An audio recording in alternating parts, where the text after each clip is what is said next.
Hey everyone, Mark here with North of the Wall Garage.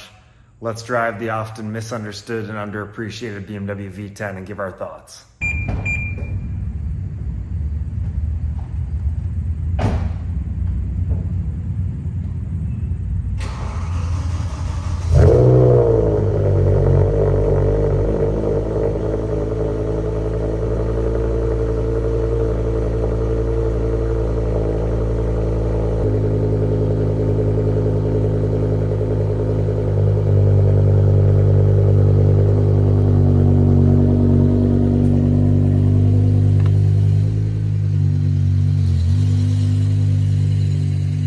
All right, here we go. Under my now going on third year of ownership of this car, just to level set, 2007 BMW M6 V10 manual transmission. The manual transmission was only offered in North America by BMW, but there have since been many conversions available in Europe and elsewhere to convert the SMG V10s to manual transmission V10s. And the general consensus is that the SMG, although an innovation at the time when these cars were released, has now really dated these cars, similar to the early Ferrari F1 transmissions in cars like the F355 or the 360 Modena. Same situation where at the time those automatic transmissions were very advanced and almost a differentiator in the marketplace, but now they've aged the cars quite poorly. So the manual transmission cars have actually aged very gracefully and are much more engaging and fun to drive versus clunky, hard-shifting, early automated manuals or otherwise automatic transmissions. So an essential part of ownership to any BMW V10 experience is frequent oil changes every 3,000 or so miles, 10W60. I change it. I don't even drive this car 3,000 miles a year, given that it's a summer-only vehicle, but I do get the oil changed every year. So I'm under that threshold. And then the other aspect to successful V10 ownership is letting the car warm up. So I let this idle for probably 3-4 minutes before I get in and drive. And is it fully warm? No, it's not totally fully warm, but the oil temperature is rapidly climbing. We're probably, we're halfway between 110 and 210. So obviously before you really gas it, you want to go all the way up to 210 or close to that, right? So you're at full operating temperature. And of course, the way BMW designed these cars is sort of has like a variable red line that as the car warms up, the red line pops up on your gauge. So you kind of have that to track as well. Driving this car, and of course, is the owner's mentality. Nothing surprises me anymore with it. But, again, the secret, so, okay, frequent oil changes, you let it warm up a lot. The other secret is it is an exotic car, really. This engine is exotic. There's a throttle body for every cylinder. It's incredibly well engineered from that sense, and it's a race car engine. So what does that mean? Well, that means every year you need to have a few $1,000s saved up just for general maintenance. Once you take care of the real problem issues, which for the V10, the rod bearings is the big one. That's $5,000, give or take, installed with parts.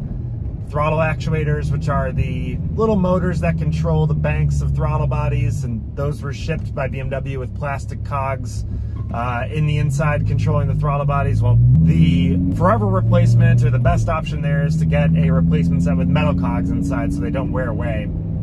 There's also idle actuators.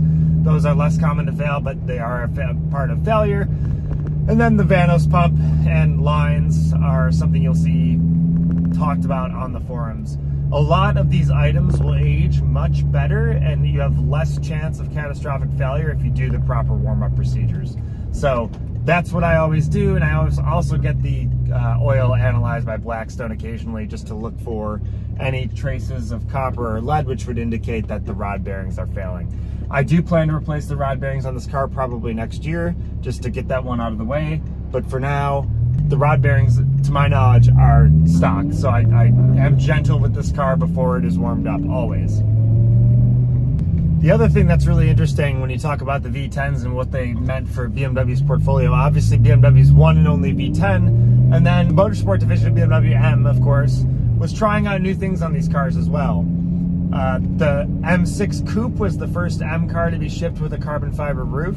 And at the time, obviously, turbos weren't widely adopted, so displacement was the way to make a lot of power, and that's where you had a little bit of the arms race Audi also had a Lamborghini-derived V10, so different manufacturers were experimenting with V10s.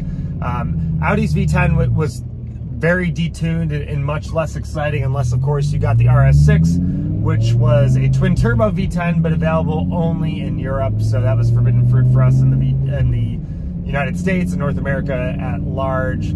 So really, if you lived in the US, the best German V10 by far available at that time was the BMW V10. The other aspect of this car that's interesting is how they shipped it. Is the default tune when you start the car is making 400 horsepower. So the intention is, you know, the normal everyday driving, you're on the 400 horsepower tune, and then when you're ready to have a little fun, you just hit the M button on the steering wheel and you have the 500 horsepower tune. And that changes everything. It changes throttle mapping, it changes responsiveness of the pedal, the way even the engine seems to rev kind of more freely. It really does change a lot of things. The other thing about this car is it is heavy. This is a convertible model, which is less desirable, but manual transmission, which is more desirable, so they kind of net out, right? The convertible is 4,400 pounds, and that was about 400 pounds heavier than the coupe. BMW made efforts to really stiffen this chassis on the convertible. They added a lot of extra structural steel and welds to address the lack of rigidity in the chassis with no roof, obviously. So the most desirable model, honestly, the M5 sedans bring higher prices, even though they were technically less advanced. The M6 shipped again with the, if you had the coupe, the carbon fiber roof, and also forged wheels. So the M6 was a little bit of a nicer car. You could get a full leather dash, a lot of other nice features. So this one has a full leather dash, full leather interior. So the M6 was really even a higher luxury car. It was the premier BMW coupe of the time.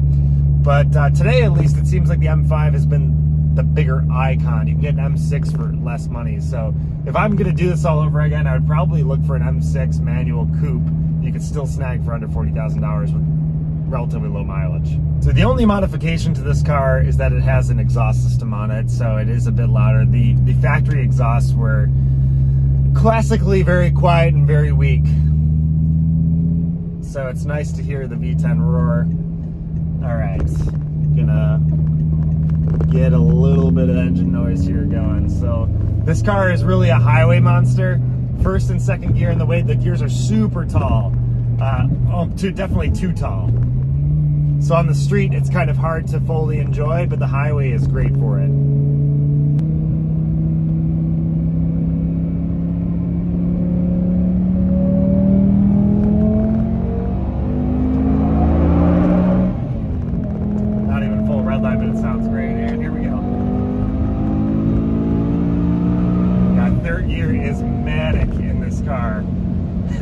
And it feels like it's not going to stop pulling, which is crazy. And as I was saying, had a little incident there with the phone case. This thing is shaking like crazy when you're pulling. And you know, it's funny, the sensation from the driver is actually very smooth, but I suspect there's a lot of sort of movement tunneling through the chassis, especially in the convertible.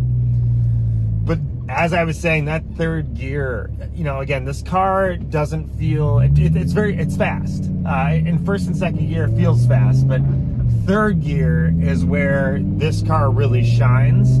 It's an incredibly intense experience. It pulls like a freight train in third gear, and you feel like you're never gonna run out of power when you drive. And again, this is a 500 horsepower car. When you drive a 500 horsepower, you know, turbo V6 or V8 even, the sensation as you climb higher in speed is not as severe. You don't get that freight train sensation. Again, it'll feel maybe even quicker depending on if it's forced induction or whatever else, you know, in first and second gear and how it's geared, of course. But as you climb onto the highway, this car is nuts. And I've driven Corvettes and other stuff that are really great highway pull cars as well, but there's something about this, and maybe it's just the crazy red line and the V10 screaming, but when you're going full tilt on the highway, it's a crazy experience with this car. It really is. There are certain modifications you can make to make this a bit more streetable. Again, I said the gearing is really tall, and that's true. The top of third gear is like 120 miles an hour. It's basically unusable, and you know, on the street. So what a lot of people do is they'll swap out the diff, and Dynan made a diff for a long time of 373 final gear ratio, so you're geared more towards acceleration. So yeah, you lose the 200-mile-an-hour top speed, but obviously you're never going to achieve that unless you have miles of airport runway to enjoy.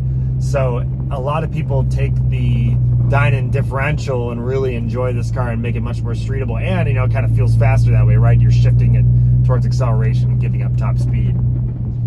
Fuel economy is, of course, abysmal in this car, but who really cares? No one is probably dailying these anymore, and if you are, you probably need a new daily. These cars take a lot of maintenance and upkeep, and obviously it's worth it, but to drive this every day, it's a lot to ask. Just fine. Oh, here we go, GT3 flyby.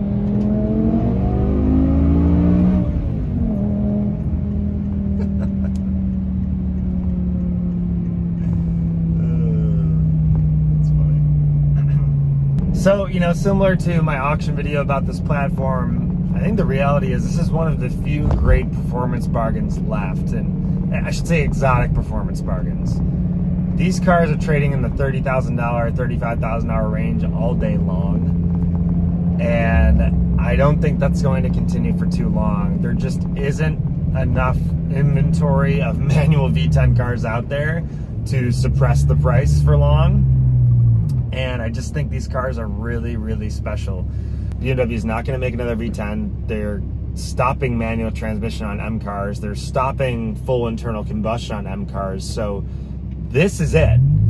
And to be able to snag one of these still in that $30,000 range is exceptional. And I think this is a car that will continue to age gracefully. And honestly, the mechanical stuff, yeah, I mentioned all the big issues, but the reality is, once those are addressed, there's a lot of permanent fixes for those.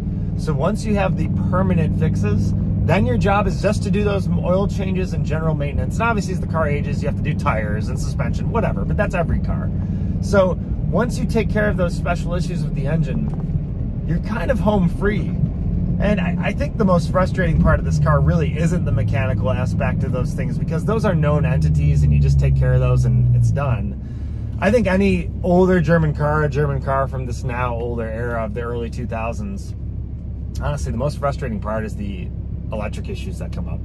And I had the same experience on I had a 2001 Audi S4, the twin turbo V6. It was an Avant. It was really cool. It was manual transmission. And I had done some work to that car and it was making good power. But the biggest thing, the biggest frustration was these little electronic issues that would pop up that were just so annoying, and they didn't really have like a good fix for them. And you never really knew like what issue was going to pop up on what day. And it was never a mechanical issue. It was always just the stupid electric stuff. And this car has a little bit of that too.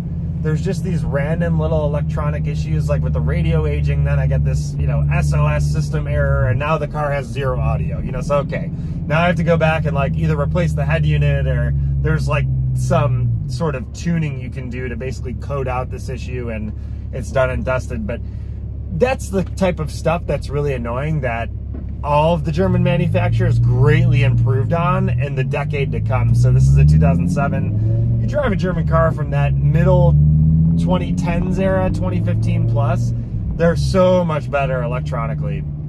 So they were just able to figure out and really improve. That's not to say that they're bulletproof, but they're so much better electronically that those issues are kind of squashed, and it's just done. So that's probably the most frustrating part to this car, is just the bongs and the electric issues that pop up from time to time.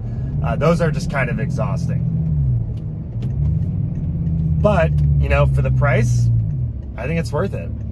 You want a manual V10 and you don't want a BMW V10, well, you're gonna have to step up to the Audi R8 V10 or a Lamborghini Gallardo V10, which is going to cost you north of 6 figures, period. And those are climbing. So this is really your last chance to get into such an exotic platform for such little amount of money. So it's interesting, you know, with the size of this vehicle and the way it drives and how it's much more of a highway monster, it really is more of a GT car. And I think at the time, BMW putting this kind of racing engine in it and trying out the carbon fiber roof on the coupe and doing a whole bunch of different things with it was maybe looking to make it more of a track car experience, maybe. And they emphasized, you know, again, all these great, it was the engine of the year at the time it was released. And there was all these really great accolades, you know, about this car and this platform, but I think as it's aged, it's really kind of grown into a GT car. And that's really what it is. It's a great GT car.